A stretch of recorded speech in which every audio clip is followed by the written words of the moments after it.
नमस्कार। स्वागत है आपका फिर से एक बार मेरे चैनल पर। आज का ये वीडियो बेस्ड है बाइगेमी के ऊपर और बाइगेमी का केस फाइल किया जाता है 494 आईपीसी के तहत। बाइगेमी का मतलब है कि जब कोई हिंदू व्यक्ति बिना अपने पहले स्पाउस से तलाक लिए दूसरी शादी कर लेता है तो वो बाइगेमी का अपराध कहलाता है। तो आज के इस वीडियो में हम इस टॉपिक पे बात करेंगे कि ऐसी वो कौन सी चीजें हैं, ऐसे कौन से वो एलिमेंट्स हैं जिन्हें प्रूव करने पर ये प्रूव हो सके कि जिसके अगेंस्ट आपने केस किया है उसने बिना तलाक दिए दूसरी शादी कर ली है, यानी बाइगेमी का ऑफेंस किया है। देखिए, इस वीडियो को बनाने का पर्पस ये बिल्कुल भी नहीं है कि आप बाइगेमी की तरफ जाएं, यानी कि बिना तलाक के दूसरी शादी की ओर जाएं। इस वीडियो का पर्पस है केवल लीगल नॉलेज देना, यानी ऐसी कंडीशंस में अगर आपका केस फंस जाता है तो आपको किस तरीके से किन किन चीजों को साबित करना होगा जिससे कि आप बाइगेमी को प्रूव कर सकें। तो आपको अच्छी तरीके से ये बात पता होनी चाहिए कि 494 आईपीसी के तहत अगर आप बाइगेमी का केस करने जा रहे हैं तो उसको किस तरीके से आपको फाइल करना है, किस तरीके से प्रूव करना है, किस तरीके से गवाहों के बयान कराने और किन किन एलिमेंट्स को आपको वहां पर प्रूव करना है ताकि आप सामने वाले को सजा दिलवा सकें। देखिए, हम सभी जानते हैं कि जब पति पत्नी में आपस में अनबन हो जाती, लड़ाई झगड़े शुरू हो जाते हैं और मैट्रिमोनियल केसेस पड़ जाते हैं तो वो सालों साल चलते रहते हैं। और ऐसे में क्या होता है कि कई बार पति या पत्नी दोनों में से कोई बिना दूसरे स्पाउस को बताए चोरी छिपे शादी कर लिया करता है। लेकिन कभी ना कभी दूसरे स्पाउस को जब ये बात पता चलती है तो वो आईपीसी के 494 के तहत बाइगेमी का केस फाइल करता है। तो आज के इस वीडियो में मैं कुछ ऐसी एसेंशियल कंडीशंस बताने जा रही हूं जिन्हें आपको बाइगेमी के केस में प्रूव करनी ही करनी है। और अगर आप इन एसेंशियल कंडीशंस को प्रूव नहीं करते हैं तो चाहे आप कोई भी सबूत ले आए कोर्ट में, आप बाइगेमी को प्रूव कर ही नहीं पाएंगे। आज यहाँ इन एलिमेंट्स को जानने के लिए मैं एक जजमेंट के माध्यम से डिस्कस करूंगी। इसमें इन एसेंशियल कंडीशंस को कोर्ट ने हमारे सामने रखा और बताया। तो वीडियो शुरू करूं इससे पहले आपसे फिर से एक बार रिक्वेस्ट है कि अगर अभी तक आपने मेरे चैनल को सब्सक्राइब ना किया हो तो सब्सक्राइब कर लीजिए और बेल आइकन को प्रेस करना बिल्कुल मत भूलिएगा ताकि ऐसी ही लीगल इंफॉर्मेशंस आप तक सबसे पहले पहुंचती रहें। इन केस अगर आपकी भी कोई लीगल समस्या है या मैट्रिमोनियल केस चल रहा है, आपको मेरी मदद की जरूरत है, तो आप मुझे मेरे व्हाट्सएप नंबर पर मैसेज करके संपर्क कर सकते हैं। तो ये केस है राजस्थान हाई कोर्ट का। राजस्थान हाई कोर्ट में ये केस पहुंचा कैसे, पहले इसके बारे में जान लेते हैं। पति पत्नी की शादी होती है, दोनों का रिश्ता अच्छी तरीके से 8-9 साल तक चलता है। 8-9 साल के बाद पत्नी का ये आरोप है कि उसके पति ने उसे उसके घर से यानी कि ससुराल से निकाल दिया।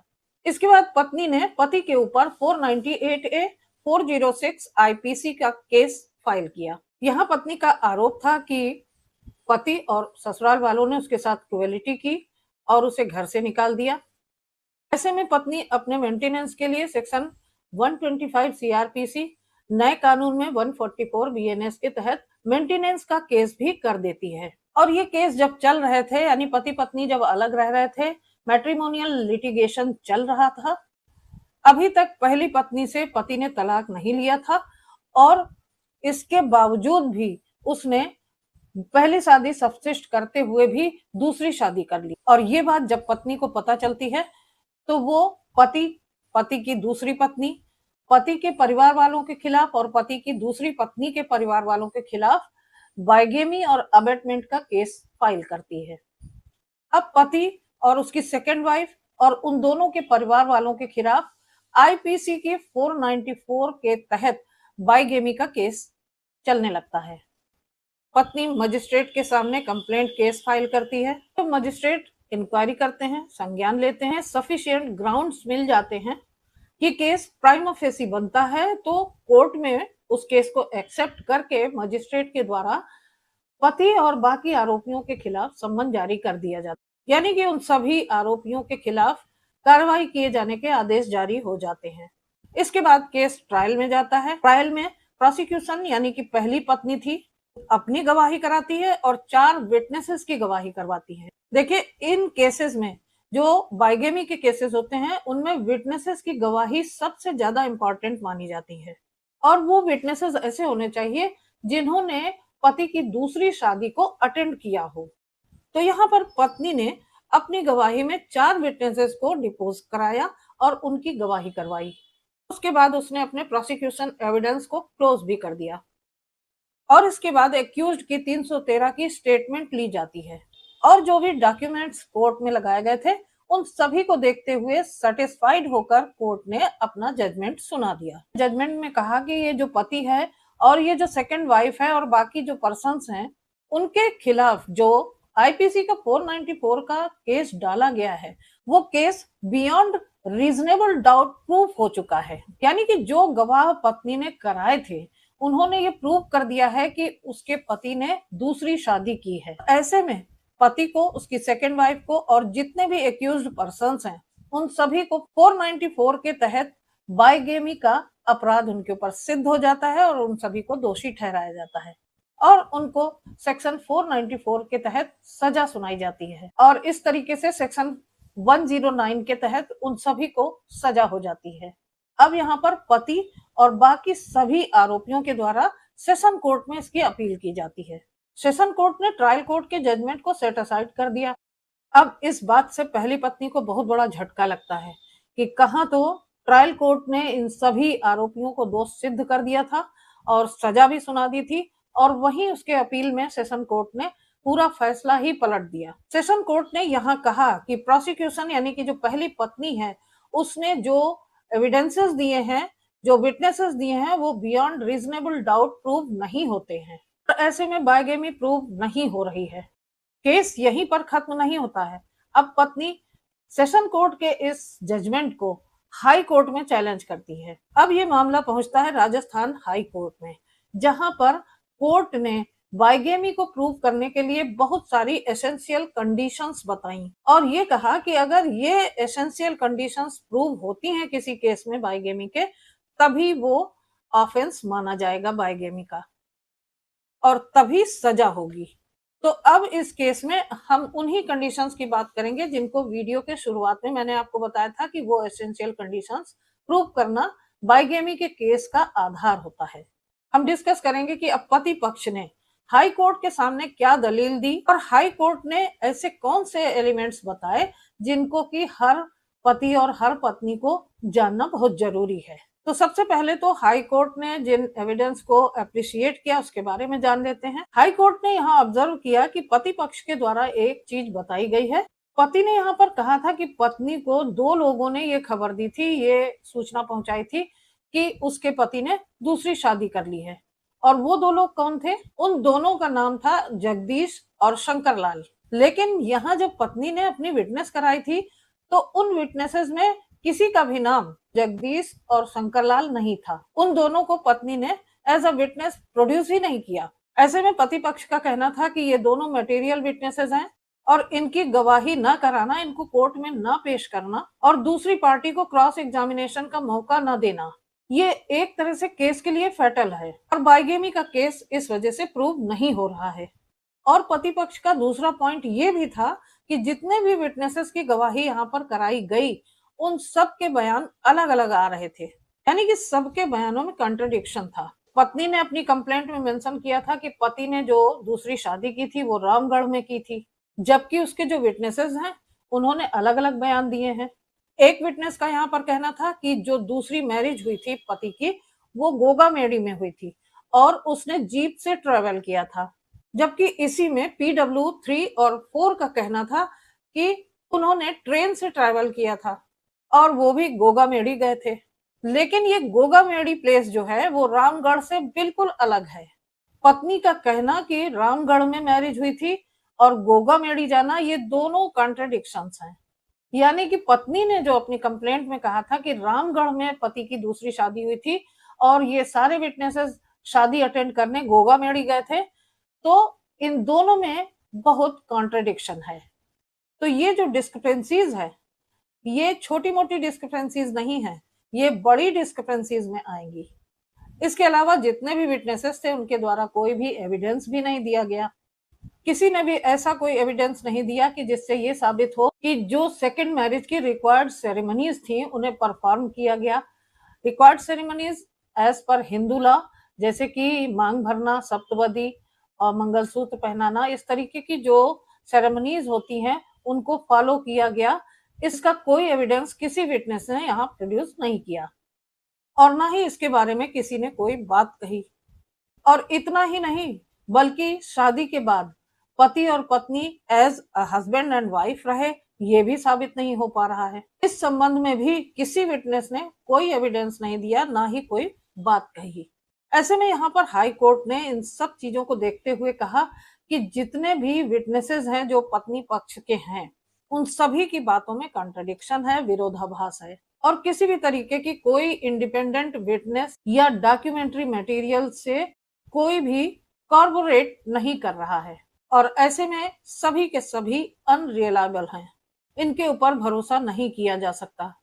अब यहाँ पर हाई कोर्ट ने ऐसे कुछ एसेंशियल एलिमेंट्स और ऐसी एसेंशियल कंडीशंस बताई जिनके द्वारा बाइगेमी को प्रूव किया जा सकता है, जिनको प्रूव करने के बाद ही ये माना जा सकता है कि किसी स्पाउस ने दूसरी शादी पहली शादी के सबसिस्ट रहते हुए कर ली है और तभी उसको सजा सुनाई जा सकती है।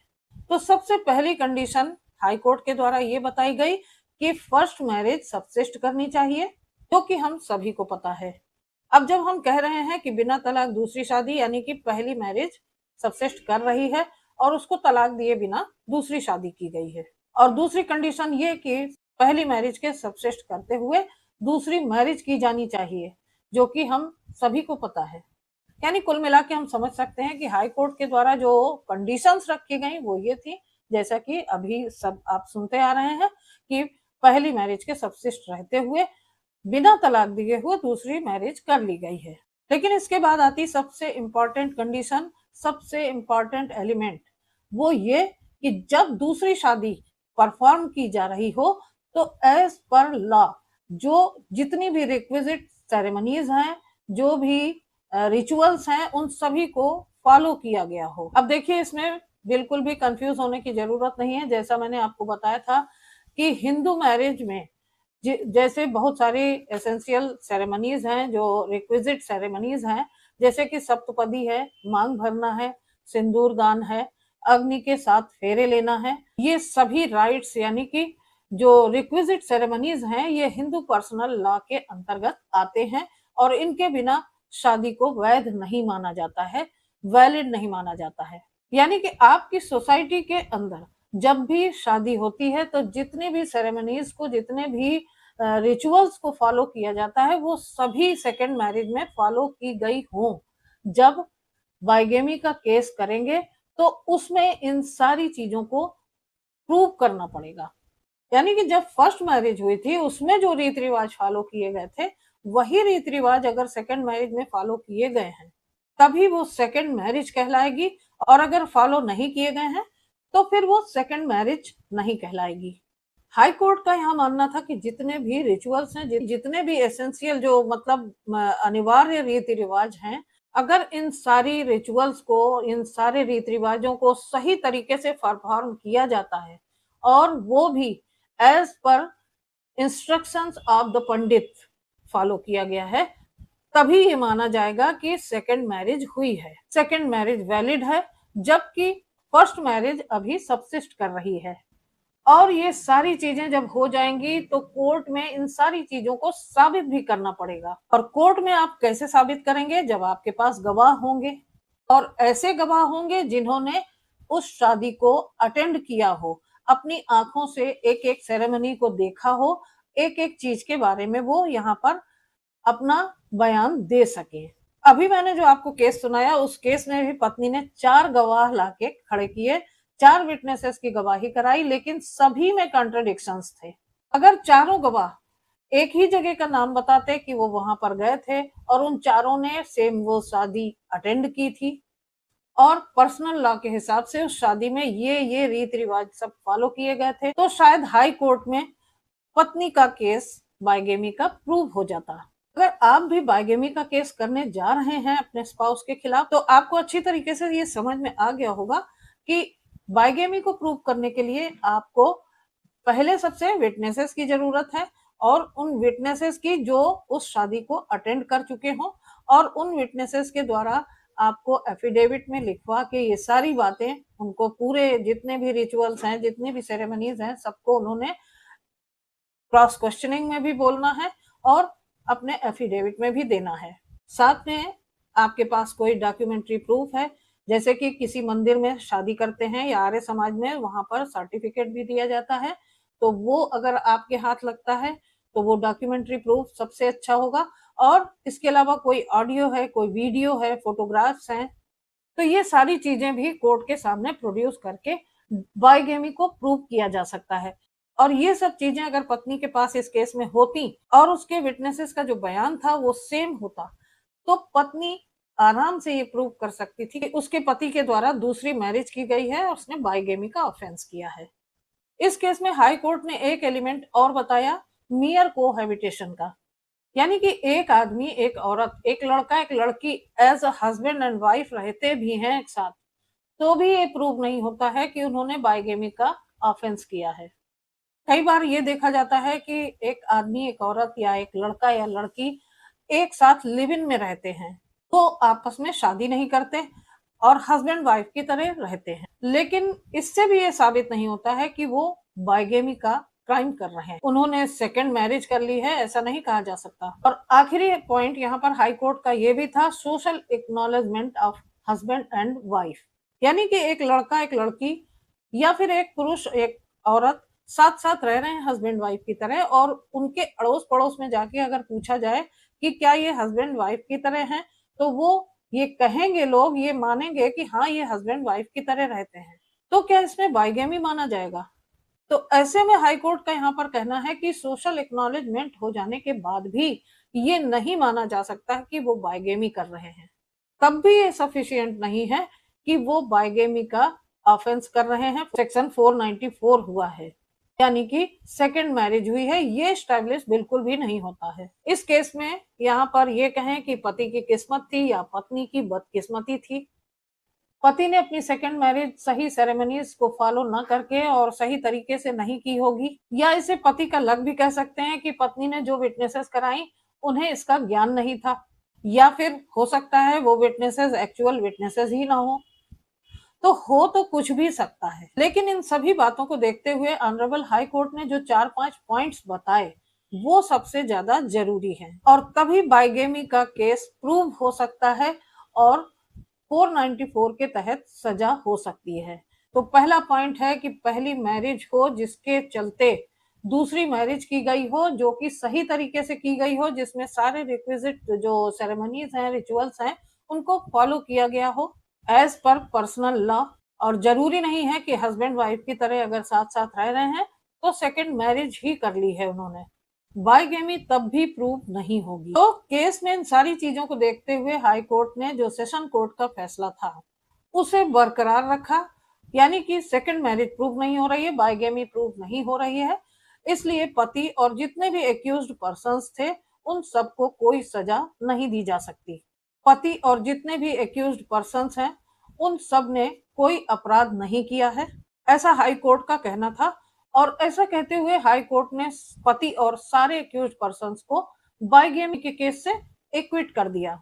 आज के इस केस से आपको अच्छी तरीके से मालूम पड़ गया होगा कि ये केस मैंने आपको वो सारी चीजें समझाने के लिए बताई हैं कि किस तरीके से बाइगेमी का केस जो होता है उसको प्रूव करना कितना ज्यादा मुश्किल होता है कोर्ट में, और उसके लिए आपको किन किन चीजों की जरूरत होती है वो भी आपको अब अच्छी तरीके से इस केस के माध्यम से समझ में आ गया होगा। तो इस केस के बारे में, इस जजमेंट के बारे में आपके क्या राय है मुझे कमेंट करके बताना बिल्कुल मत भूलिएगा, और वीडियो अगर पसंद आया हो तो लाइक और शेयर करना भी बिल्कुल मत भूलिएगा। आपकी एक लाइक और आपका एक कमेंट मुझे काम करने के लिए और ज्यादा हौसला देता है, और मैं ऐसे ही वीडियोस लेके आपके पास बार बार आऊं, ऐसी उम्मीद है कि आप जरूर मुझे कमेंट करके बताएंगे अपनी राय के बारे में। मैंने इस जजमेंट का लिंक डिस्क्रिप्शन बॉक्स में दे दिया है, जहां जाकर आप इसे डाउनलोड कर सकते हैं, पढ़ सकते हैं, और अगर आपके केस में ये फैक्ट्स मैच करते हैं तो आप इसका इस्तेमाल भी कर सकते हैं।